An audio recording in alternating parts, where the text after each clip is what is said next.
güzel bir tecrübe oldu. Yeni kontaklar kurduk.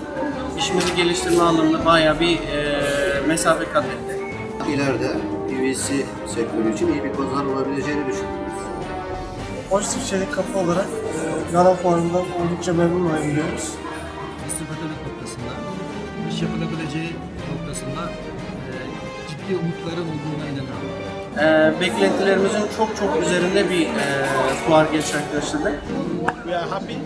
A lot of people came, understood our system, so we are hoping that we'll get more market. Yararlı geçti, ciddi anlamda verimli geçti benim için.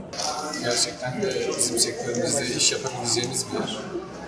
Organizatörler de ellerine geleni yapmışlar. Başarılı bir fuardı. İnşallah burası çok daha iyi olacak. Fuar güzel geçti.